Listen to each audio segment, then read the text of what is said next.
Então, a partir desse momento, nós voltamos ao nosso estudo, dando continuidade ao Talmud Bavli, Brachot 7a.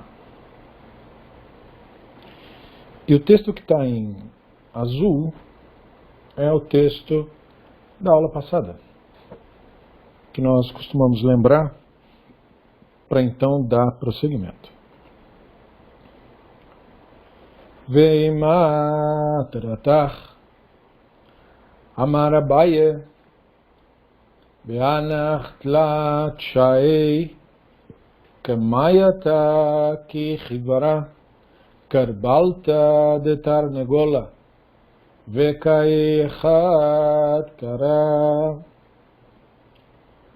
A Gemara então pergunta: quando o santo, bendito seja, está com ira, Abaye disse: a ira divina é revelada por meio de animais.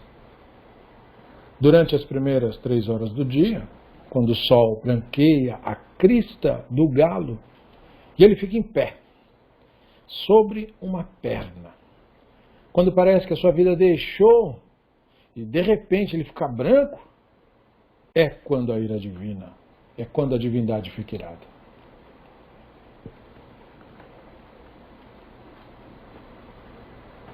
Nós havíamos comentado brevemente, considerado algumas reflexões em cima do pensamento do Abaye sobre esse conceito. Por que ele está sendo tão abstrato ao falar a respeito da ira divina?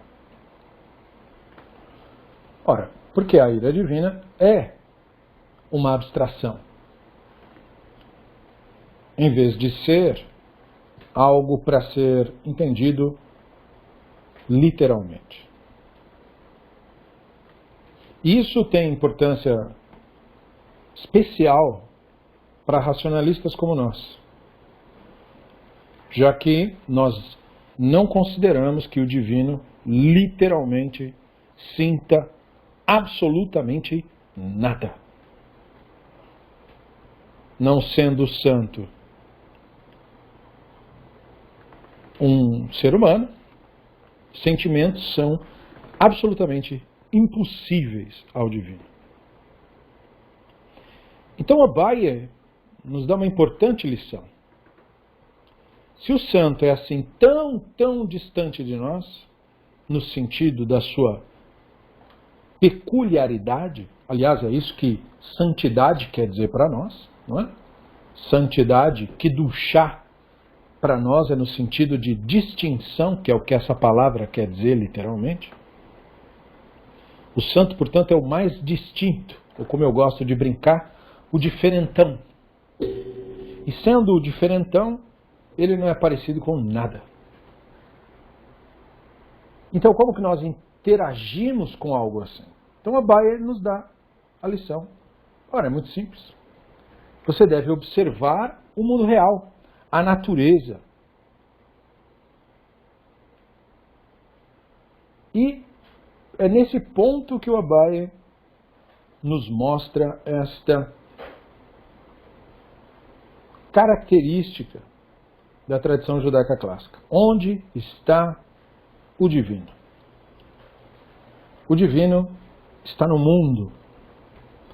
O divino está nas coisas que acontecem de fato. E isso significa, portanto, que o divino não está na minha mente.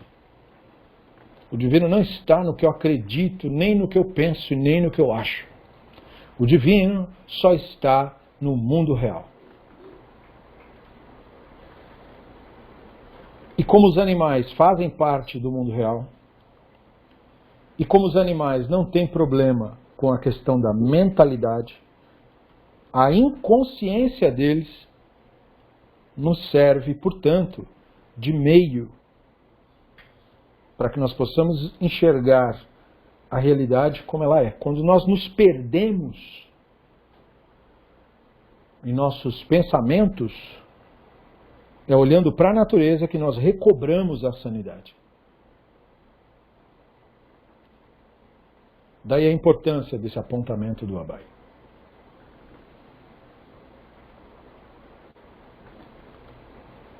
Kol shata veshata nameika echi.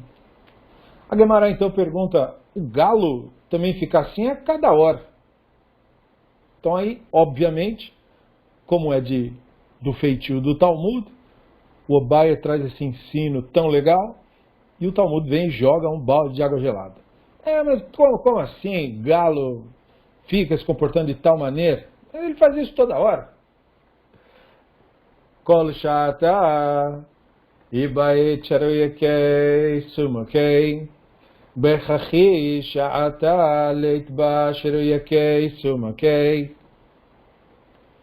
A Gemara responde, não, a diferença é que a cada 2 horas é que o galo fica assim. Parecem as listras vermelhas na crista dele lá e tal. Mas quando a divindade está com ira, aí não tem listra vermelha na crista. Então dá para usar como medição. Aí a Gemara prossegue. Haumina de Havá Beshivevutei de Rabi Yehoshua ben Levi Havá kai metzaer leyeituva bekrei Yomam chad shekar tarnegola Veokmei ben karei de arsa Veayei bai svar Kimatai shata Altei Kimatai shalta Neim Amar Shmamina Laurach Ara Lemabed Achi Verachamav Al Kol Masav Ketiv. Gemara conta, teve um um herege, que estava na vizinhança do Rabino Yehoshua ben Levi, e perturbava ele, e ficava enchendo o saco dele, desafiando, e querendo dizer que os versos da Torá não valem nada, que isso é tudo mentira. Um dia, Rabino Yehoshua ben Levi pegou um galo, colocou ele entre as pernas, na cama, se sentou, olhou bem para ele. Aí ele pensou, quando chegar o momento da ira divina, eu vou amaldiçoar aquele bastardo e vou me livrar dele. Quando chegou o momento da ira divina, o Rabino Yehoshua ben Levi dormiu. Quando ele acordou, ele disse para si mesmo, bom, conclua desse fato de eu ter cochilado, que não é uma conduta adequada fazer isso que eu queria fazer, não. Amaldiçoar as pessoas, mesmo que elas sejam más. Sua misericórdia está sobre todas as suas criações, está escrito no Terrilim, portanto, até mesmo sobre os idólatras.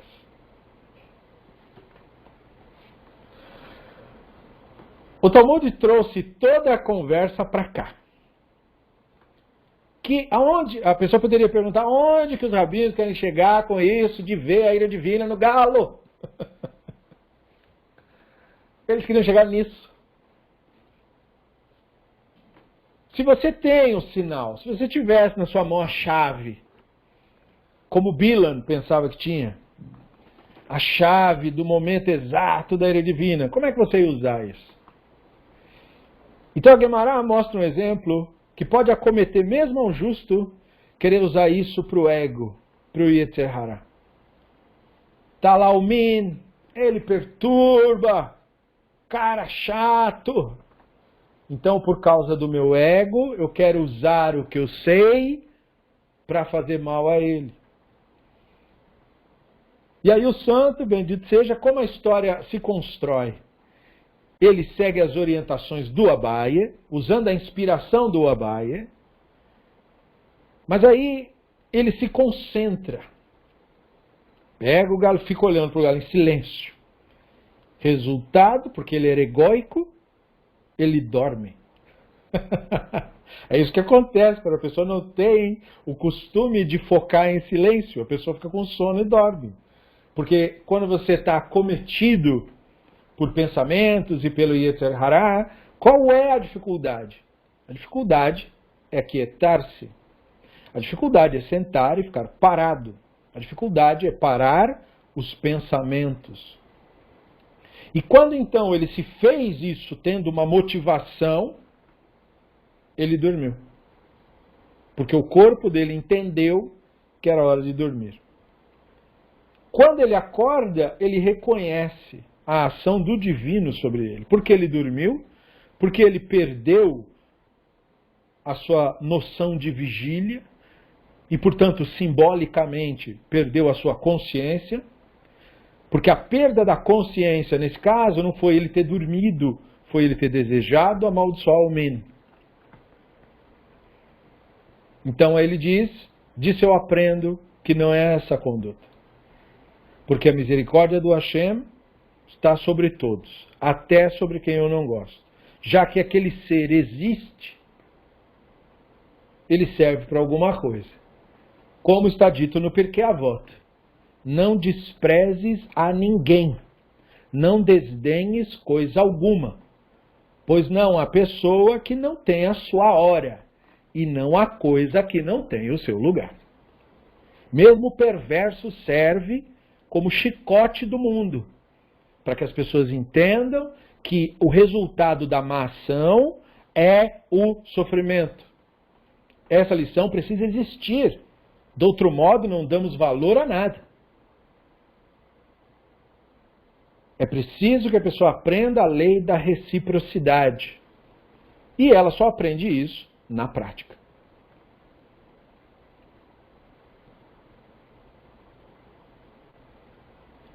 O retiv ganenosh latzadik lotov. E a Gemara continua dizendo, além disso, é impróprio causar castigo de outra pessoa. Como está escrito, castigo, mesmo para o justo, não é bom. Mesmo para o justo, então no entendimento do Talmud, é impróprio punir o outro. Então, quando nós falamos do min, né, do herege, é evidente que os rabinos estão falando de dissidentes da própria população judaica. Mas, mais tarde, min é um termo que vai se expandindo para se referir a qualquer outro idólatra também. E, conforme o Talmud vai se desenvolvendo, o mundo, naquela época, séculos 3, 4 e tal, os principais minim que haviam eram, em geral, os cristãos e alguns grupos pequenos dentro da própria tradição judaica clássica.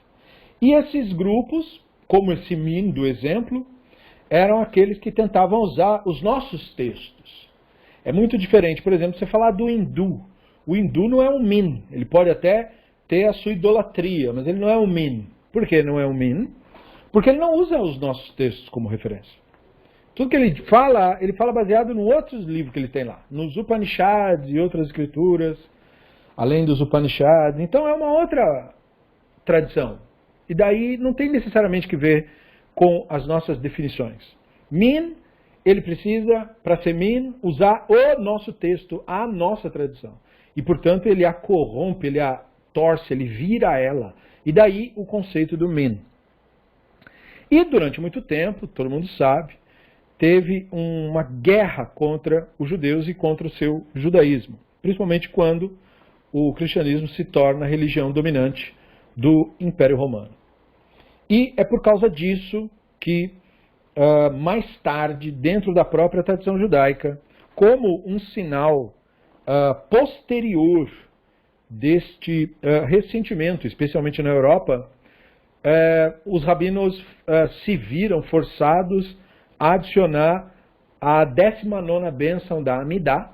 A Amidá é a reza que nós chamamos de Amidá, porque essa palavra quer dizer ficar de pé, né? Amidá, a reza que se faz de pé, embora quase toda reza se faça de pé, mas enfim. E essa se faz especialmente de pé. E o outro nome dela é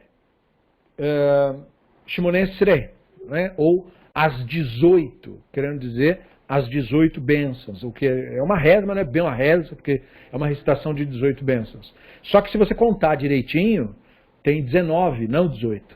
E aí a pergunta é, de onde veio essa 19ª e qual que é essa 19ª?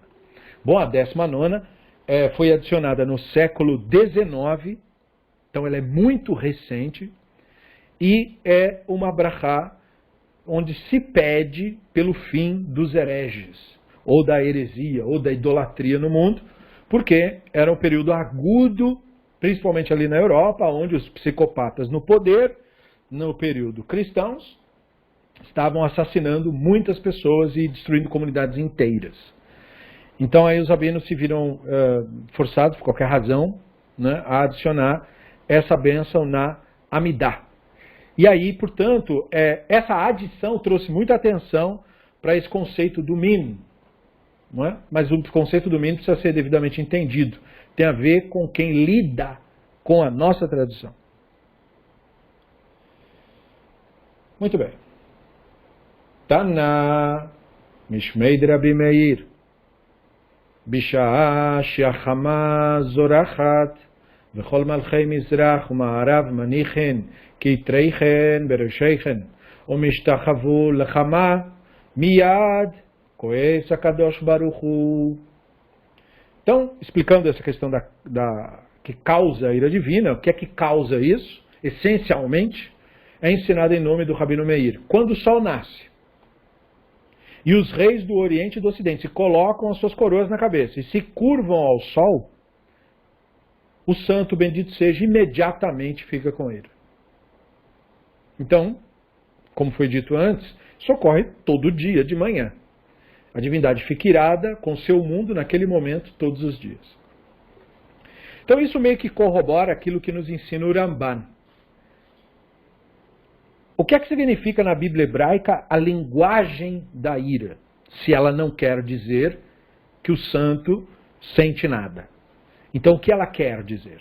Ela quer dizer que a cena em questão é reprovada porque tem idolatria envolvida. E por que é que nós precisamos disso? Por uma questão bastante essencial. Nós precisamos entender que idolatria não é a nossa opinião sobre a religião dos outros. Não é isso que é idolatria. O que eu decido, eu não gosto do costume dos outros, e aí eu digo que é idolatria. Esse problema que não pode existir. Os coreanos comem cachorro. Mas isso não é idolatria. É o costume deles, mas não é idolatria. Eu posso não gostar, eu posso até detestar o hábito, mas não posso dizer que eles estão violando nada da idolatria. Não é idolatria. É um mau costume, é uma outra coisa, na minha visão, e mesmo assim eu não posso formular uma posição contrária baseada nos meus preconceitos. Eu não posso fazer isso. Então, de maneira similar, quando eu vou decidir o que é ou não é idolatria, eu preciso saber, então, qual é o conceito em questão. Daí, a Escritura trazer, talvez, milhares de exemplos em momentos nos quais você vê a questão do Hashem estar irado. E é por isso que nós precisamos resumir essa ideia em algo compacto, claro, direto, preciso, que consiga abarcar todos os exemplos possíveis. E aí nós reduzimos a este conceito. Idolatria é o culto ao fruto da imaginação. Tirando todos os artefatos e todas as coisas que os idólatras fazem, reduzindo o conceito de uma maneira compacta, é isso que é idolatria. E aí isso está representado por essa cena. Os reis do mundo inteiro colocam suas coroas, isto é, representam toda uma população, mesmo que seja na própria imaginação e por meio da força, tanto faz. Quando eles fazem isso e se curvam ao sol, o santo não gosta disso. Não porque o sol não seja importante. Nós dependemos do sol para ter vida. Mas do mesmo modo da água, do mesmo modo dos bichos, do mesmo modo das plantas, do mesmo modo do ar. E nada disso é o divino. Essa é a tênue linha que separa a sanidade da insanidade. É quando você perde a noção do que é real e do que é fruto da sua imaginação. Sim, a natureza é gloriosa. Sim, a sua potência está aí no mundo. Mas são fenômenos físicos e químicos. Só. Esse só para nós é muito, mas esse só para o universo não é nada. Então é muito importante desmistificar até mesmo a natureza. Porque este é o problema. Quando a natureza é idolatrada, ela também é destruída. Não só quando ela é desprezada. Hoje nós estamos numa fase da humanidade na qual a natureza está sendo desprezada. Mas já houve fase da natureza idolatrada. E a morte e a destruição seguiram-se da mesma maneira. Então é muito importante ter esse tipo de lucidez. Nós temos que separar a nossa visão do divino da visão que temos dos elementos, das manifestações do divino na realidade. Toda a realidade é uma manifestação do divino. Assim como todo ser humano é uma manifestação do divino. Mas ao que isso pode ser comparado? Ao amor. Certamente é um preceito da Torá. Você amará o teu próximo como a ti mesmo. Amor verdadeiro. Mas isso não quer dizer que você vai sair pegando todo mundo. Amor não é isso. Amor não é posse.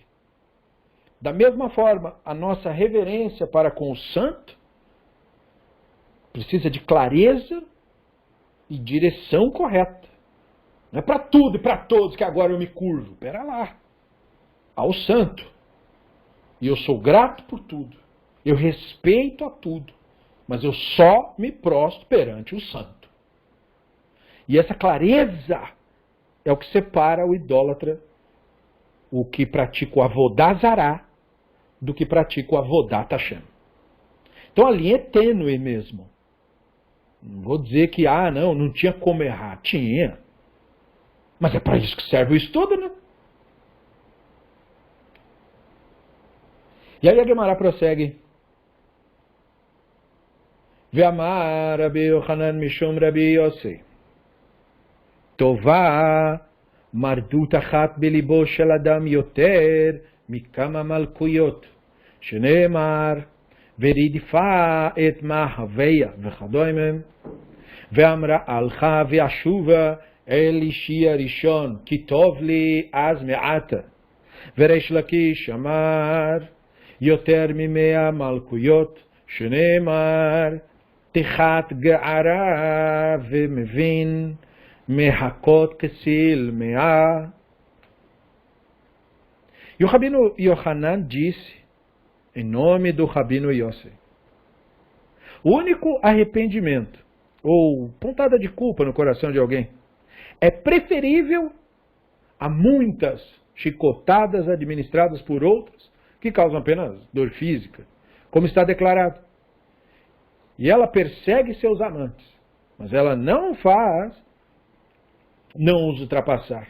Ela os procura, mas não os encontrará. E ela irá. Eu irei e voltarei para o meu primeiro marido, porque era melhor para mim então do que agora. Texto de Roshea 2:9. Ou seja, está mostrando uma cena onde a pessoa sente um remorso. E esse remorso é mais eficaz do que qualquer punição imposta externamente, listada nos versos depois, que é Roshea, o restante do texto do Roshea. E o Reish Lakish disse que, na Bíblia hebraica como um todo, parece que esse remorso é preferível até sem chicotado, quer dizer, uma punição mais severa, que pode até matar a pessoa. Como se afirma, a repreensão penetra mais profundamente no homem de entendimento do que 100 chicotadas em um tolo, que é Mishlei 17:10. Então, para onde nos levou esse texto? Ele nos levou para a percepção, então, já que estamos falando da ira divina, do que o texto da Bíblia hebraica quer dizer com isso, para onde isso aponta, sobre o que há de concreto, para que eu saiba sobre o que significa, qual é esse sofrimento aí que a tal ira divina provoca. Então, os sábios trouxeram exemplos. O texto do Roshea fala de um relacionamento onde alguém faz o mal para o outro, causa uma separação, e aquele alguém fica sem ninguém, e aí ela sofre imensamente naquele exemplo, E ela diz, puxa vida, minha vida estava muito melhor e eu não dava valor antes. Aquele momento onde a pessoa diz, puxa vida, o que eu fiz comigo mesmo? Esse momento aí é o experimentar da ira divina.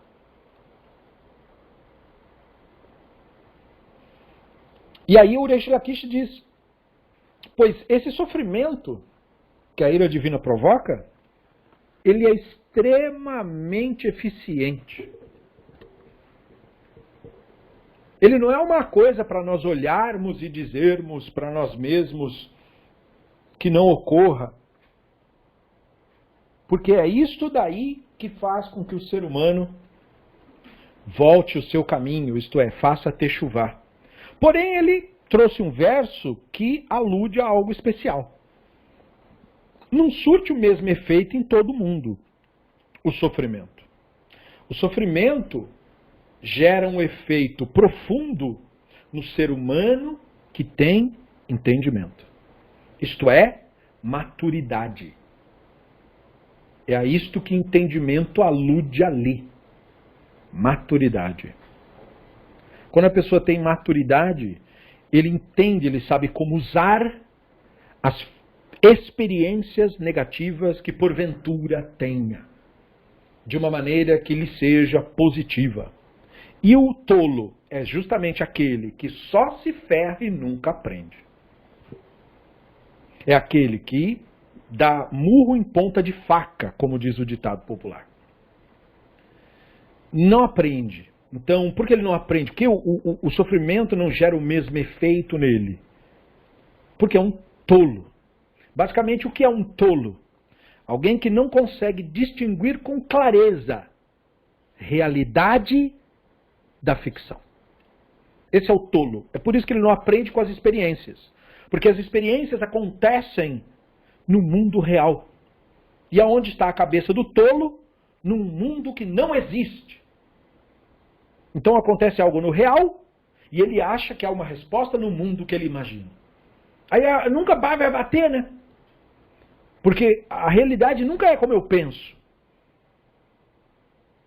Daí a necessidade da observação do que de fato é. E de treinar-se nisso, porque somos doutrinados a recusar e a fugir daquilo que é verdade, daquilo que é realidade. E a pessoa que vai por esse caminho de buscar a realidade, este é a pessoa que tem entendimento. Então veja que o ter entendimento e o ser o tolo não tem nenhuma relação com ler Bíblia, nem ler Talmud, nem nada disso aqui. Tem relação com você ser capaz de lidar com o mundo como ele de fato é. Porque só uma pessoa assim aprende dos próprios erros. Só uma pessoa assim sequer admite que cometeu algum erro.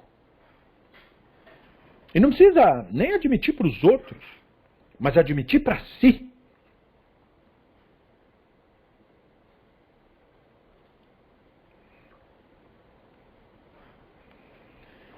E vamos ver para onde o Talmud vai.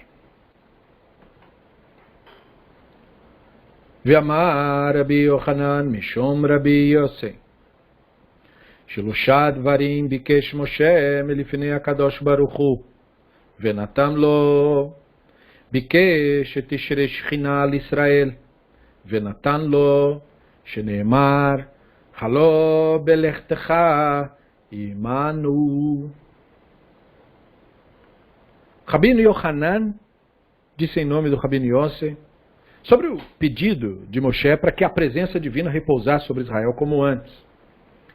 Moshe pediu 3 coisas do santo, bendito seja, naquele momento, todas as quais lhe foram concedidas. Ele pediu que a presença divina repousasse sobre Israel e não partisse. E concedeu-lhe, como está escrito: pois como se pode saber que tenho achado graça a teus olhos, eu e o teu povo?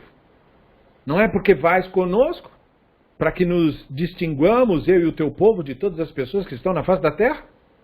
Shemot 33:16. O pedido não é porque você vai conosco, refere-se ao descanso da presença divina sobre Israel. ביקש שלא תשרה שכינה על עובדי כוכבים, ונתם לו, שנאמר, ונפלנו אני ועמך. Moshe pediu que a presença divina não repousasse sobre os idólatras. E ele concedeu-lhe, como está declarado, para que sejamos distintos, eu e o teu povo, de todos os povos da face da terra. Tendo falado a respeito da ira divina, o tema é indissociável do tema da presença divina. Já que a ira divina não é, como falamos, um sentimento do divino, mas uma maneira de experimentar, de experienciar o divino no mundo de verdade. É uma das formas desta experimentação. E ela, portanto, faz parte do conceito geral do que chamamos de Shekhinah, a habitação do divino, a presença do divino no mundo de verdade. Então, o Rabino Yohanan, em nome do Rabino Yossi, falou, e nós recebemos a tradição relacionada a isso daí, de que o Moshe pediu, naquele momento em que o povo de Israel cometeu o erro do bezerro, que a divina presença não se afastasse de Israel por causa daquilo. E aquilo foi concedido para ele. E aí ele cita o texto de Shemot. A questão que se coloca é, se os hebreus são exatamente, enquanto pessoas, como qualquer dos idólatras, por que a divina presença tem que ficar com eles?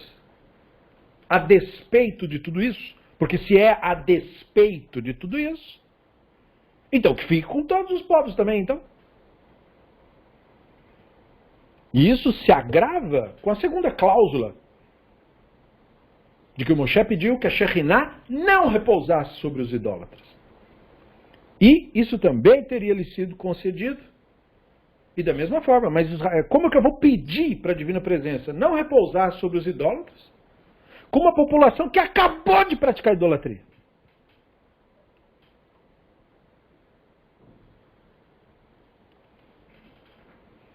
O segredo para a compreensão disso está em você separar a pessoa do conceito.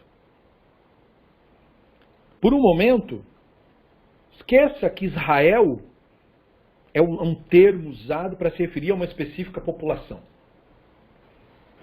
E pense em Israel como um projeto do divino para que haja no mundo um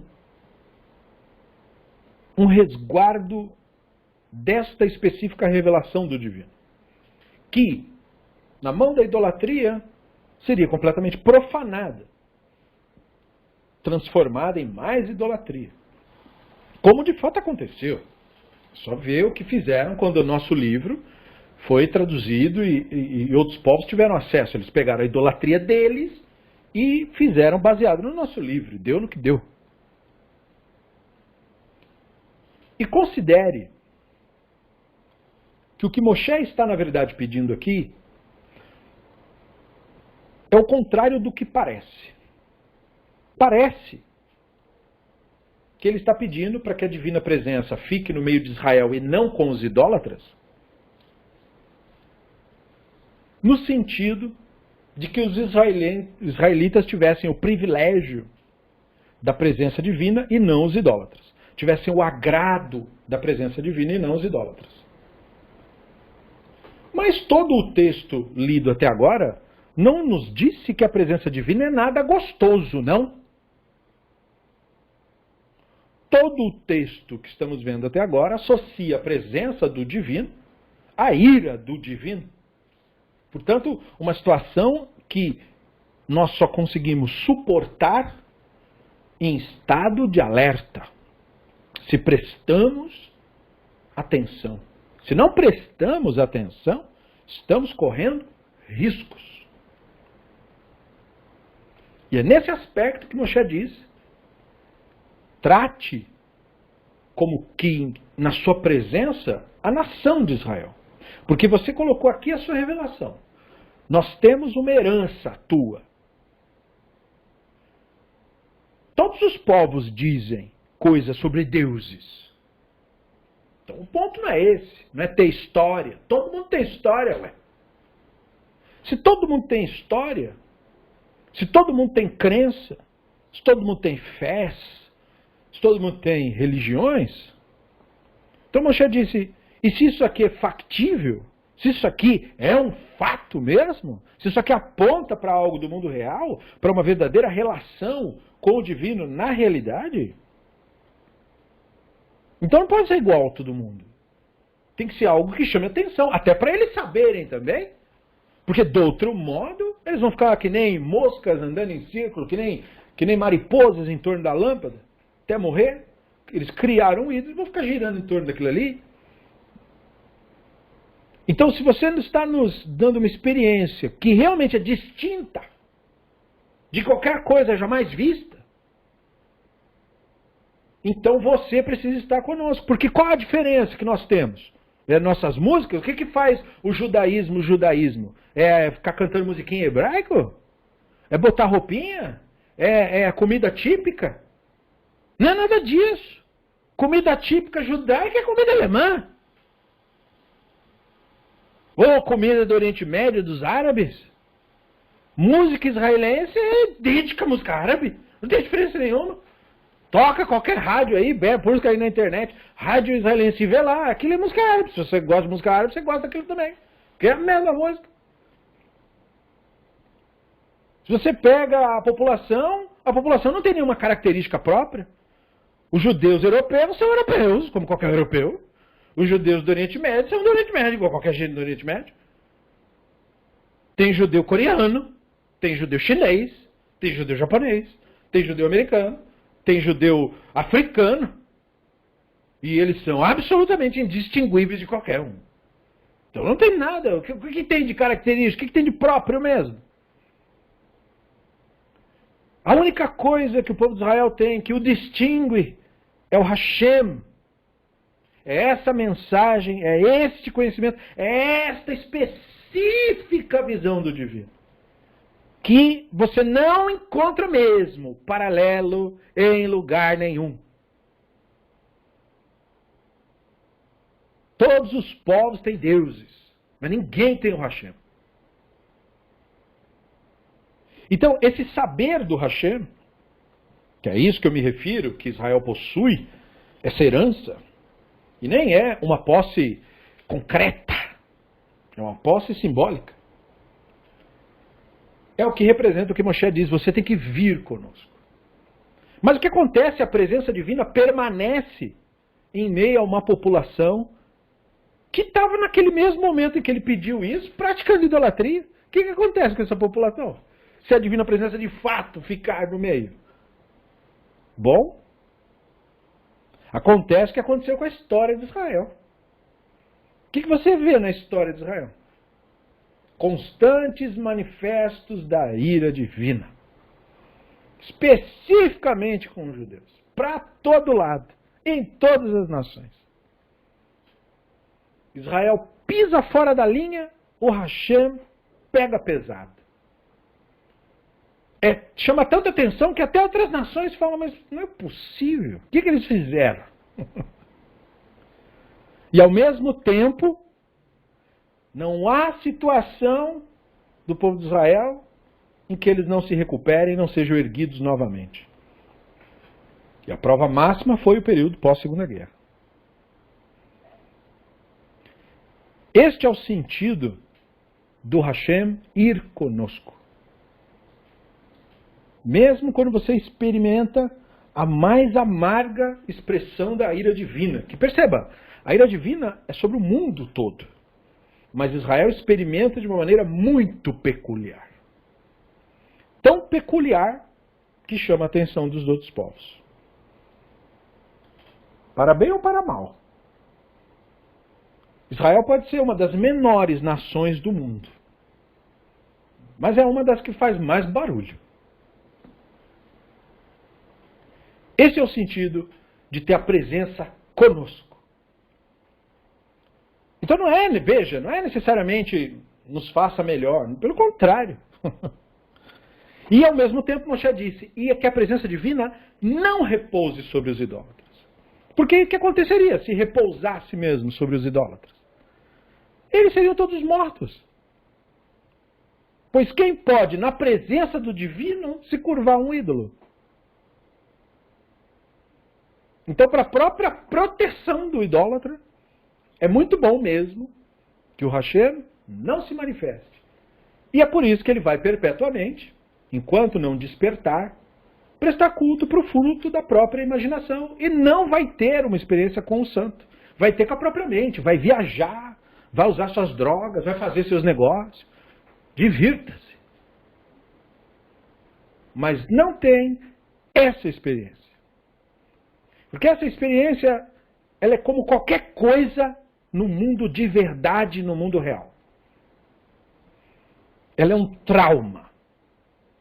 Ela causa um impacto tão grande que não tem como você ficar indiferente a isso. Enquanto a pessoa não tem essa experiência, ela não sabe nem do que você está falando. E tudo bem, porque não tem como saber mesmo. Mas, portanto, é isso que o Rabino Yohanan está dizendo. O Moshe fez esse pedido, ou seja, nós não temos essa experiência única por nosso próprio mérito. Nenhum de nós aqui merece nada disso. O que aconteceu foi que o Moshe pediu isso para nós. E ele não pediu por nós. Ele pediu para que a mensagem do divino, para que a Torá fosse distinguida. Porque nós não vamos impedir que outros povos peguem o nosso livro e transformem num espantalho.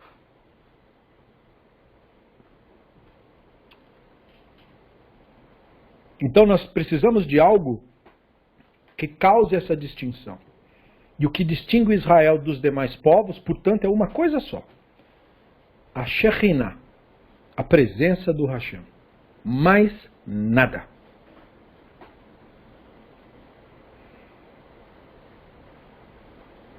Muito mais pode ser dito sobre isso. Mas esse é o tipo de texto do Talmud que dá para escrever um livro só sobre essa parte aí. Então nós temos que prosseguir. ביקש להודיע דרכיו של הקדוש ברוך הוא ונתן לו שנאמר הודיעני נא את דרכיך אמר לפניו ריבונו של עולם מפני מה יש צדיק וטוב לו ויש צדיק ורע לו יש רשע וטוב לו יש רשע ורע לו אמר לו משה צדיק וטוב לו צדיק בן צדיק צדיק ורע לו צדיק בן רשע רשע וטוב לו רשע בן צדיק רשע ורע לו רשע בן רשע. E por fim, Moshe pediu para que fosse revelado para ele como que funciona a providência. E ele lhe concedeu isso, como está escrito: mostra-me teus caminhos, a maneira como você se manifesta no mundo, e aí eu te conhecerei. Ou seja, eu te conhecerei indiretamente. Moshe disse perante o divino: mestre do universo, por que é que justo prosperam e justos sofrem? Perverso prospera e perversos sofrem. Parecendo que tudo isso é aleatório. O divino respondeu: Moshe, o justo que prospera é um justo filho de um justo. Ele é, portanto, recompensado pelos seus antepassados. O justo que sofre é um justo filho de um perverso. Ele está sendo punido pelas transgressões dos seus antepassados. O ímpio que prospera é um ímpio filho de um justo. Então ele é recompensado pela ação dos seus ancestrais. O ímpio que sofre é um ímpio filho de um ímpio. Ele é punido pelas transgressões dos seus ancestrais. Como nós falamos de presença divina e da maneira como você experimenta a Shekhinah, o Talmud nos traz essa intrigante reflexão. Um dos grandes mistérios, e diga-se de passagem, esse trecho do Talmud não é a solução desse mistério, mas um dos grandes mistérios é justamente o manifesto do divino no mundo, porque como o divino não é um ser humano, nós simplesmente não temos aparato, ferramenta, para poder realmente entender o divino com a mente. O divino é por isso, então, chamado de incognoscível. Isso quer dizer que a mente humana, os processos mentais, que são os processos de comparação, os processos de julgamento, de bem e mal, esses processos não dão conta do divino. A única forma de algo em nós reconhecer o divino, e esse algo em nós faz isso diretamente, e portanto com clareza plena, é através da Neshama, da consciência que é o que somos. O nosso verdadeiro eu. Já que o eu que a mente cria, o eu social, o eu memória, o eu nome e função e papel na sociedade, esse eu aí é absolutamente fictício. Agora, o eu real tem contato com o divino, mas o eu real é diferente da mente. Porque a mente discrimina, julga, compara. E o eu real não faz nada disso. O eu real sabe sem falar nada. Entende sem dizer uma palavra. Palavras podem surgir a partir do eu real. Mas essas palavras também são limitadas. Não há idioma no mundo que dê conta do divino. Porque os idiomas são fenômenos que são muito parecidos com fenômenos biológicos. Tanto que a biologia usa o estudo das línguas para entender as populações do mundo. Mas também isso não dá conta do divino. Então, onde a linguagem não dá conta e onde o sistema de comparação mental não dá conta, você só consegue acessar pela contemplação direta, pela experiência tida diretamente. E ainda assim, depois de ter aprendido a observar a própria mente e todos os fenômenos corporais que a mente que você tem provoca em você, e saber com clareza que nenhuma dessas sensações que você diz, olha, estou sentindo uma alegria, é o divino. Não, é só químico mesmo isso daí. Isso não tem nada a ver com o divino. O divino não é químico. Você pode sentir uma profunda alegria tomando uma determinada substância. Isso não quer dizer nada. O divino é uma clareza em relação à realidade que perpassa, que supera qualquer coisa que o seu cérebro possa produzir quimicamente. E quando você chega nisso, não há nada a ser dito. É uma experiência que você simplesmente tem e te transforma para o resto da sua existência. É uma coisa forte, como eu disse antes, é um trauma. Porque literalmente você é aberto ao meio, você é transformado completamente. Todas as suas ilusões mentais, todos os seus conceitos de identidade, tudo isso desmorona e você olha a coisa caindo em torno de você e você fala, então não sobrou nada. Exatamente, não sobra nada. Portanto, é outra coisa, não tem a ver com o que o cérebro é capaz de fazer. E olha que o cérebro é capaz de fazer coisas incríveis. Desde criar imagens, a fazer ouvir sons, e tudo isso são, na verdade, distrações para a verdadeira experiência. que é algo muito direto e tem a ver com você real e o divino. Então, quando Moshe pede isso para o divino, ele está querendo entender como funciona esse mecanismo que se vê no mundo.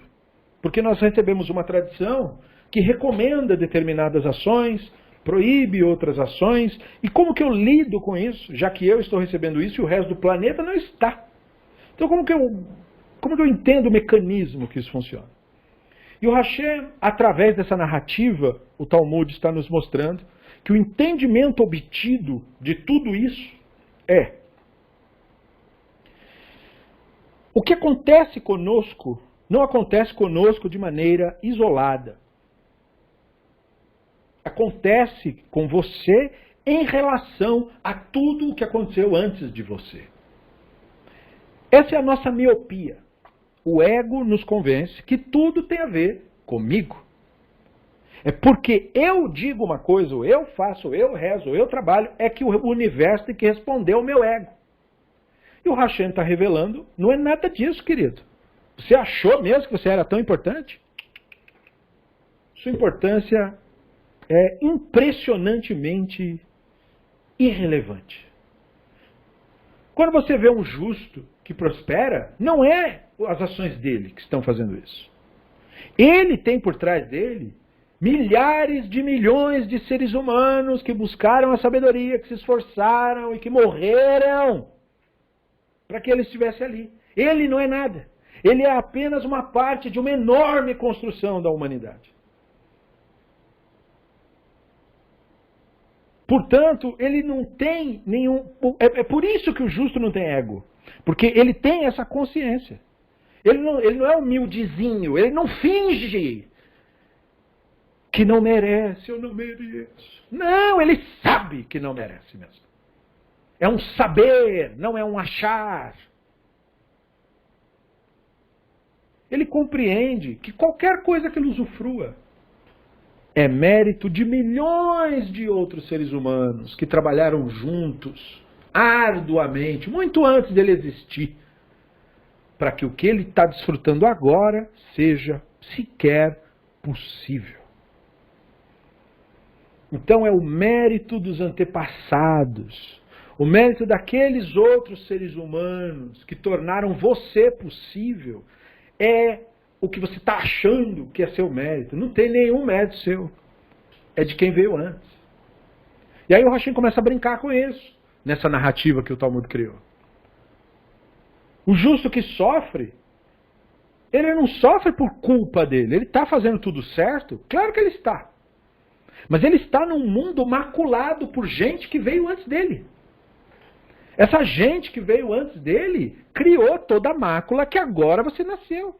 É como você nascer numa casa suja. Não foi você que sujou, mas alguém sujou, não sujou?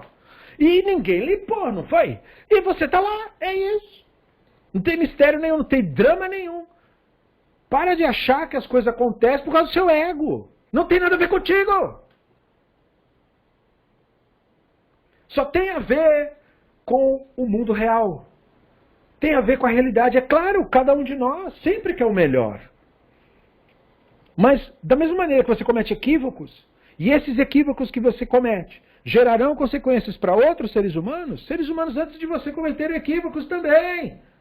E aquilo gera consequência para você. E isso faz parte do mundo real. O ímpio que prospera, isto é, que aparentemente prospera. O perverso, o rachá, olha, esse cara é um perverso, é um ladrão, é um corrupto. Por que ele está na abundância? Porque você acha que essa abundância ele tirou das calças dele?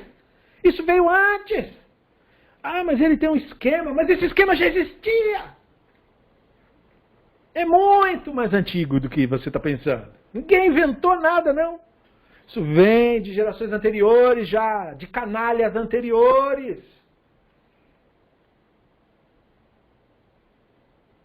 Mas ele sabe administrar, mas ele sabe se esconder bem, que ninguém pegue. Porque ele aprendeu isso. De gente anterior que sabe como fazer isso.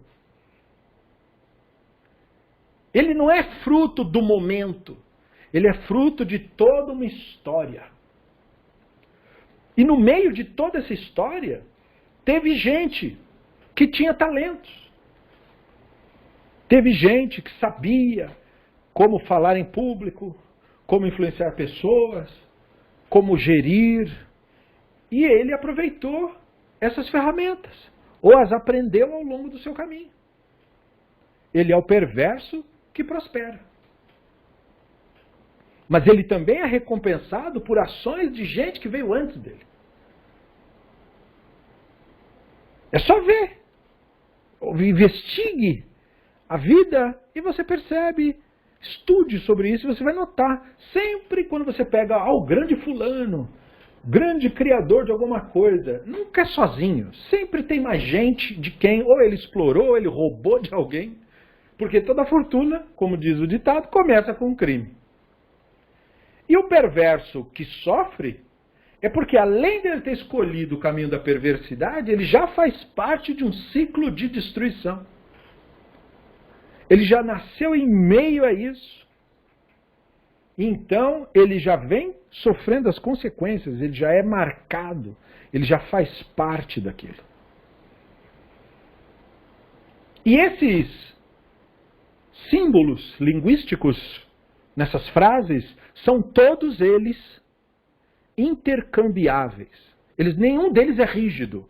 O ímpio que sofre não sempre sofre. Ele pode de uma hora para outra virar o ímpio que prospera. O ímpio que prospera pode de uma hora para outra virar o ímpio que sofre. O justo que sofre de uma hora para outra pode virar o justo que prospera. E vice-versa. O justo que prospera pode de uma hora para outra virar o ímpio que sofre. E o justo que sofre, cada um deles pode trocar os seus papéis aí. O que não vai acontecer é o justo filho de um justo virar o ímpio filho do ímpio. Isso não vai acontecer. Mas os papéis podem mudar de uma hora para outra. Então, o divino está, em suma, através aqui do Talmud, revelando o quê?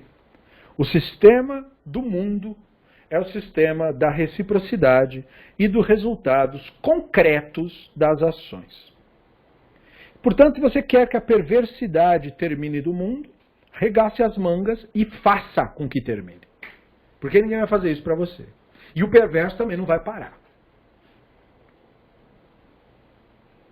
Nós temos que ser a transformação que nós queremos ver no mundo. Então o mundo vindouro deve ser construído agora. Cada um tem que procurar ser o justo, que possa ter uma descendência, que possa depois dizer, eu sou descendente do justo. E ele também tente procurar ser o justo, para que ele tenha uma descendência que possa dizer, sou descendente do justo. Tenho boas coisas recebidas, vou utilizá-las para gerar mais boas coisas ainda. O que o divino está dizendo é, não me responsabilize por nada dos seus problemas. Tudo isso que vocês fizeram é culpa de vocês mesmos. E não me responsabilize por nenhuma prosperidade. E não acredite nisso, de que, olha, faz o que eu estou mandando e o divino te ajuda. O divino está dizendo, poxa, não ajuda ninguém. O justo prospera porque foram os antepassados dele que trabalharam para ele prosperar. Prepararam tudo direitinho e aí ele herdou tudo. Porque assim funciona. É no mundo concreto e é no mundo real. Não tem mágica.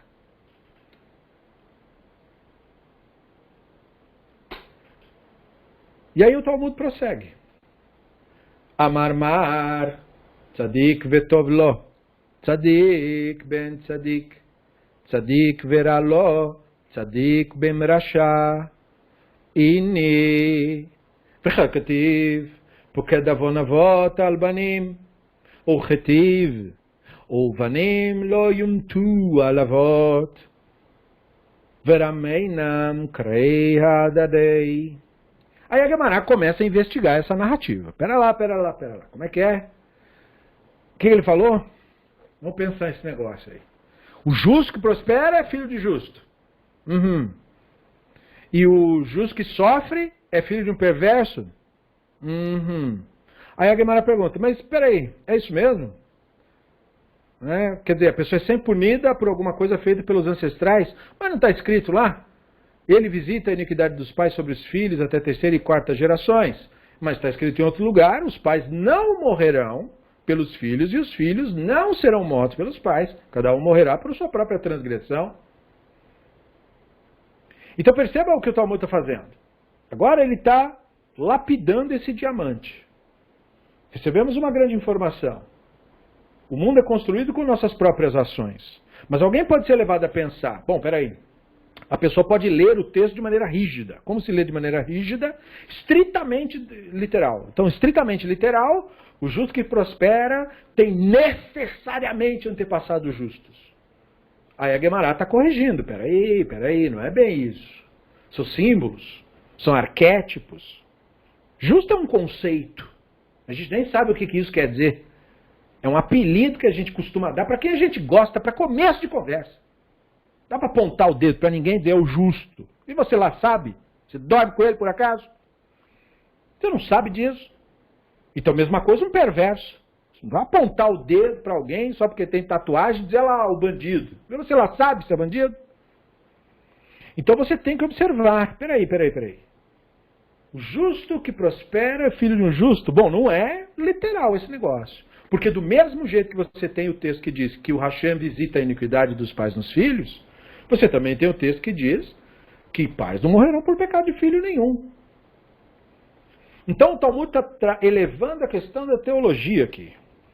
Quando você pega aquele conceito de maneira rígida, você transforma ele num dogma teológico absolutamente idiota.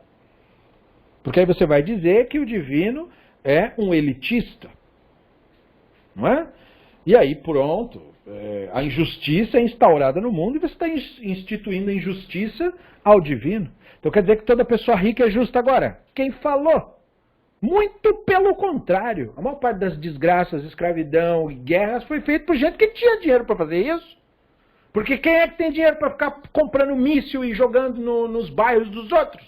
Se não são as pessoas que têm dinheiro para fazer isso. Por acaso você vê algum pobre jogando bomba atômica em lugar nenhum?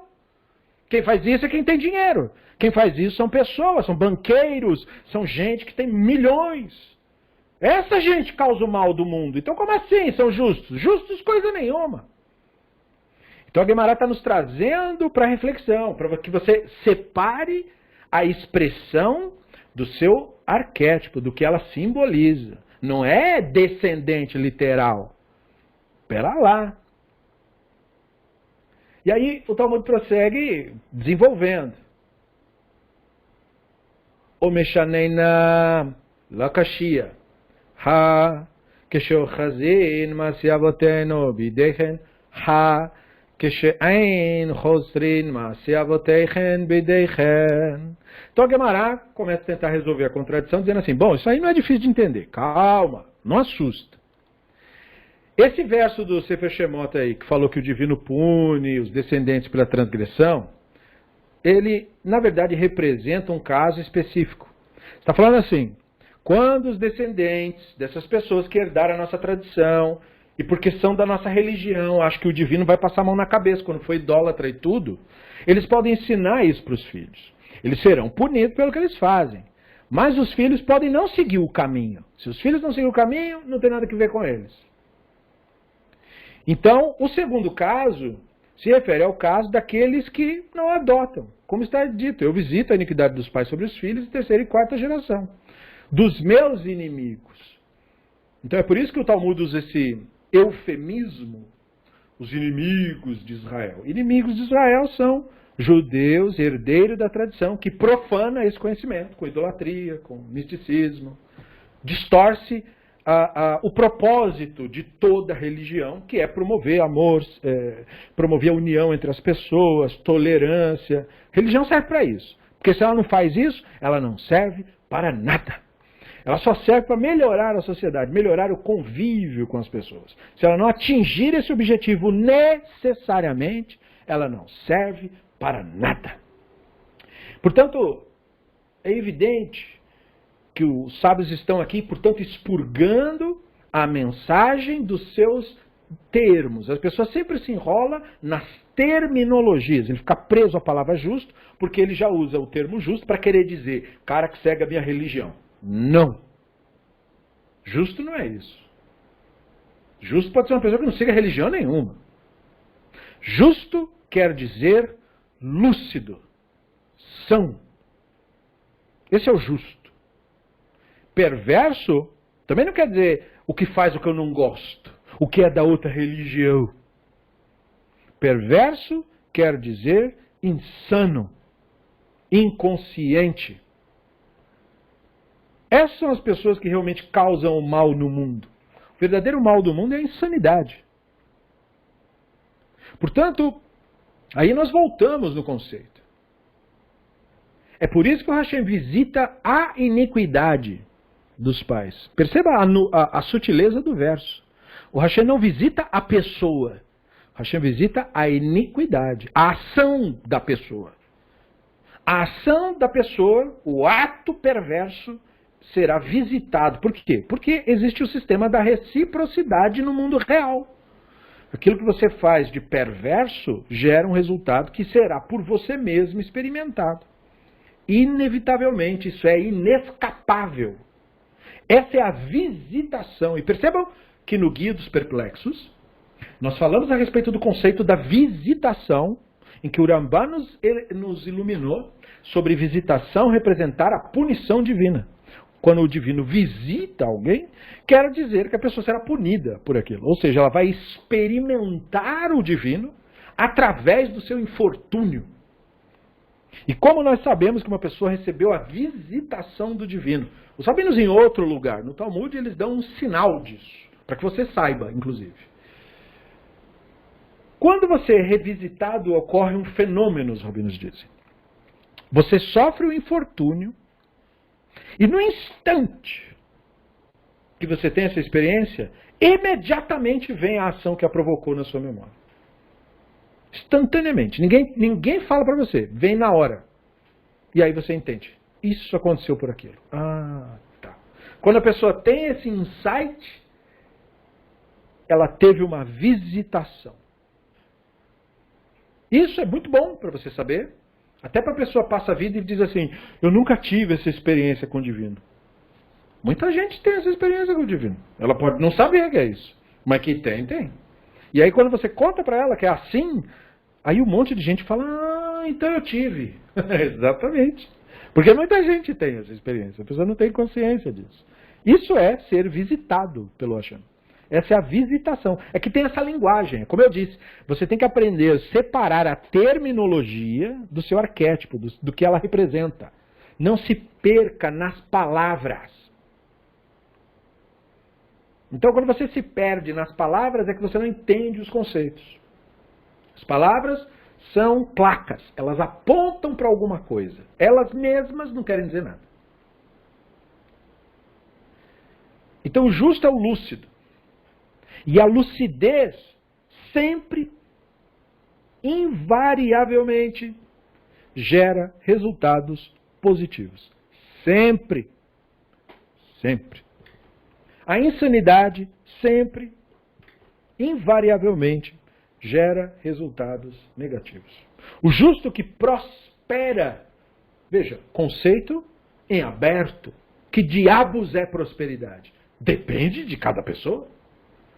Depende do tipo de experiência e do tipo de ânsia que você está tendo neste exato momento. Para quem está com sede, prosperidade é conseguir um copo d'água. Conseguiu? Sanou essa falta? Isso é um sinal de prosperidade. Prosperidade não tem nenhuma relação com acúmulo. Acúmulo é algo que pertence ao ego, ao Yetzer Hara. E o acúmulo o que é? Em soma, acúmulo é medo. Medo de perder. Medo de não ter. É por isso que uma pessoa acumula. Por que os animais acumulam para o inverno? Por medo de morrer. E é pertinente. Eu não estou aqui condenando o acúmulo, eu estou dizendo qual é a sua origem. Sua origem em nós é no Yetzer Hara. Então é preciso que a pessoa compreenda que não é o desejo do acúmulo que é a prosperidade. Você não prospera por ser capaz de acumular. Um esquilo é capaz de acumular. Isso não é grande coisa. A verdadeira prosperidade está na satisfação que você consegue extrair daquilo que você de fato tem acesso com os recursos que você tem. Porque o objetivo do copo d'água, o objetivo de você comer sua comidinha e de deitar no seu lugarzinho, é você desfrutar o seu momento presente. Se você não consegue fazer isso, você pode dormir numa cama de ouro e você está no inferno. Você não prospera. Como Shlomo disse no Kohelet, eu vi um grande mal no mundo. Uma pessoa tem muita riqueza e não usufrui de nada.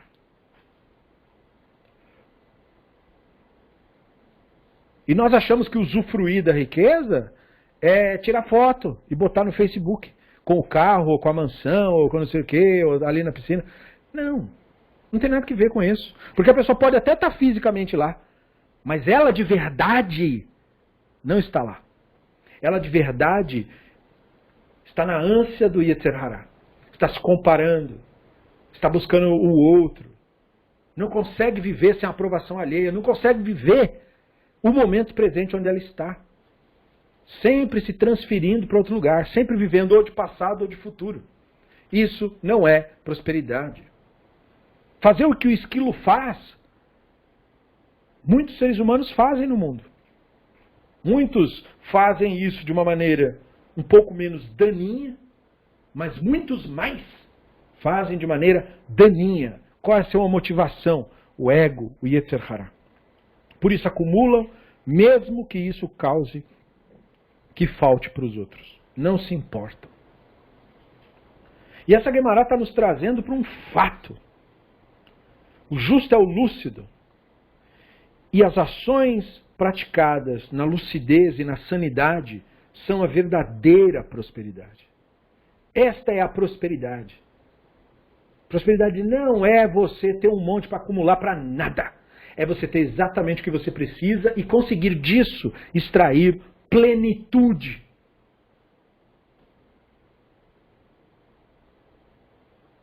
Então o justo que sofre é a pessoa que de fato alcançou o grau de lucidez, mas ainda escuta o Yetzer Hará. Porque não há sofrimento que não seja do Yetzer Hará, do ego. Sofrimento não é algo que existe no mundo real. O que existe no mundo real? Dor. Dor é real. Sofrimento não é real. Sofrimento é fictício. Sofrimento é gerado pela interpretação que a mente dá aos acontecimentos. Esta interpretação é exagerada ou carece de precisão. Em quaisquer dos casos, ela é falsa. A única coisa que realmente permite que você enxergue o mundo real é a sua consciência, a sua Neshama. Então o justo que sofre é o justo que dá vazão a isso. E como ele pode dar vazão a isso? Porque todos nós herdamos dos que vieram antes de nós esta própria mentalidade, esse próprio ego, essas injunções. Por isso sofremos por causa delas. Desde a nossa infância nos incutiram com ideias, pensamentos, opiniões e crenças que nós passamos uma vida para poder limpar essas porcarias todas. E elas causam o nosso sofrimento porque é o pensamento que causa sofrimento. Não é nada que acontece. Nada do que acontece no mundo de verdade causa sofrimento. Apenas o ego em nós causa sofrimento. Então, por isso que o texto comenta sobre um perverso que prospera. Porque apesar de ele ser perverso, isto é, absolutamente inconsciente, ele pode estar desfrutando daquilo que ele está tendo acesso, como se não houvesse amanhã. E isso é prosperidade. A pessoa vai dizer, não, mas ele não prospera porque ele morre cedo. Sim, mas ele vive intensamente. Ele morre cedo, mas ele vive cada dia como se fosse o último. E o nome disso é prosperidade. Ah, mas ele não conseguiu juntar tudo e quando ele morrer ele perde tudo. Exatamente, porque prosperidade não tem a ver com ganhar nada e nem perder nada. Prosperidade tem a ver com conseguir desfrutar as coisas nesse exato momento. E nesse sentido, o divino não faz diferença em nenhum caso. Porque a pessoa podia dizer, bom, mas o perverso, o filho de um justo, isto é, o perverso que tem ainda um resquício de consciência para poder usufruir, pelo menos num instante que seja, do momento em que ele está, ele não faz isso do nada, ele teve algum precedente. Ele teve algum ser humano que apontou para ele que o caminho é esse. E ele guardou aquilo no bolso, e ele usa quando ele acha que tem que usar. E a pessoa podia dizer, mas o divino não devia ser uma força mágica que impede isso? Claro que não. Porque isso é ego, é julgamento, e o divino não tem ego nenhum. Assim como Shayahu diz que para o divino luz e trevas é a mesma coisa, para o divino justo e perverso é a mesma coisa. O perverso incomoda a nós, como o Talmud mostrou o exemplo do Rav. Nos incomoda. Mas o divino nem liga. Ah, mas ele vai se destruir. Pois é, mas você sabia que o divino também não liga para isso? Ele não se importa com isso. Por isso que aos perversos, as nações, está dito no Terrilim, as nações se reúnem, os povos se aglomeram, montam seus exércitos, o Hashem olha do alto e ri. O texto não diz o Hashem olha do alto e fica irritado com essa afronta. Não, ele dá risada. Porque isso não dá em nada. Mas o ser humano não aprende a não ser por experiência. E o Hashem ensina a todos e trata a todos igualmente. Igualmente. Isso é bom para o justo, para que ele não se ache melhor que o perverso, que o idólatra. O idólatra é idólatra. É mesmo. Mas ele é idólatra por definições da sabedoria. Sabedoria determina que tal comportamento é idólatra. Isso dá a ele o rótulo de idólatra. E em relação dele com o divino? Como disse uma vez, há muitos anos atrás, um rabino para mim. Por acaso você é advogado de Deus?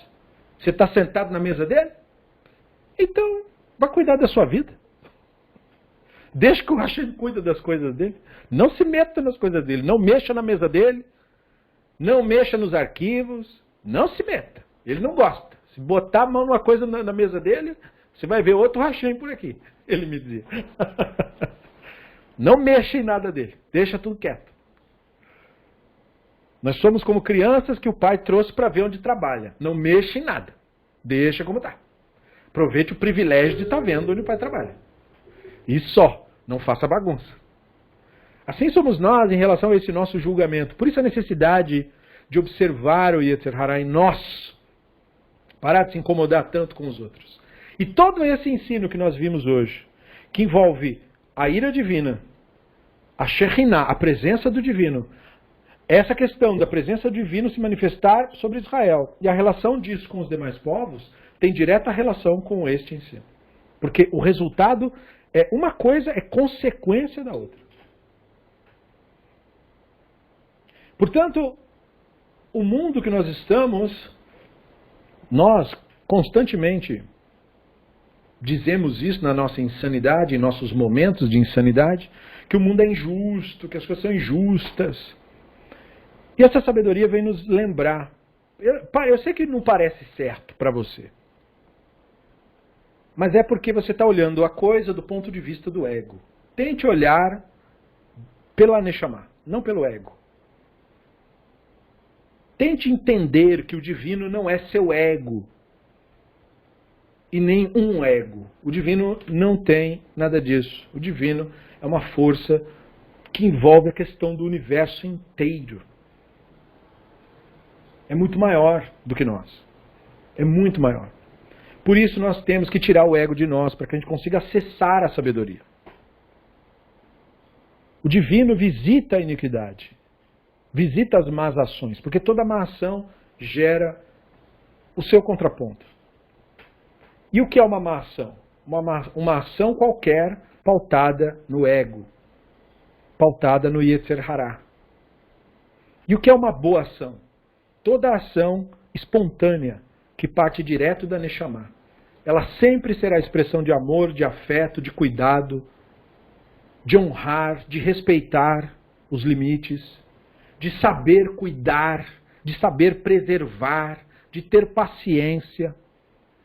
Isso tudo é natural. Não dá para fingir isso. Isso tudo é espontâneo na Neshama, em todos nós. É isso que o Shlomo quis dizer quando ele falou: Hashem fez o Adam perfeito, mas eles buscam muitas intrigas. O que busca intriga em nós é o Yetzer Hará, é o ego. A perfeição em nós é a Neshama, a consciência, que sempre faz tudo certo, sempre, invariavelmente. Então há um justo. Não é um rótulo que se dá para quem segue religião. Não, não, não. Justo é uma pessoa lúcida. E essa pessoa sempre prospera, sempre. E o perverso é a pessoa insana. Então, se o justo se mantiver lúcido, o seu caminho está aberto perante ele. Se ele tiver lapsos de Yetzer Hará, ele vai sofrer nesses lapsos. Se o perverso tiver momentos de lucidez, ele vai experimentar a vida na plenitude como qualquer ser humano tem direito. E se o perverso se mantiver na loucura, ele vai sofrer indefinidamente. Portanto, está em nossas mãos. Isso que nós chamamos de juízo divino está em nossas mãos. É a maneira como nós escolhemos experimentar a realidade que nos cerca.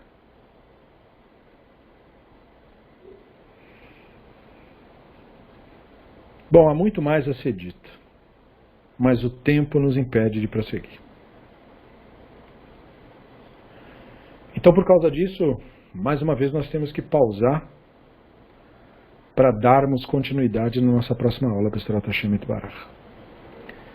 E eu mais uma vez agradeço a vocês nesse nosso feriado brasileiro. Agradeço a presença, a preciosa atenção de cada um. Muito obrigado por terem vindo, por terem estado aqui compartilhado essa atenção. Eu fico muito feliz. E nós daremos continuidade à nossa próxima aula, B'ezrat Hashem Yitbarach. Boa noite a cada um, bom descanso.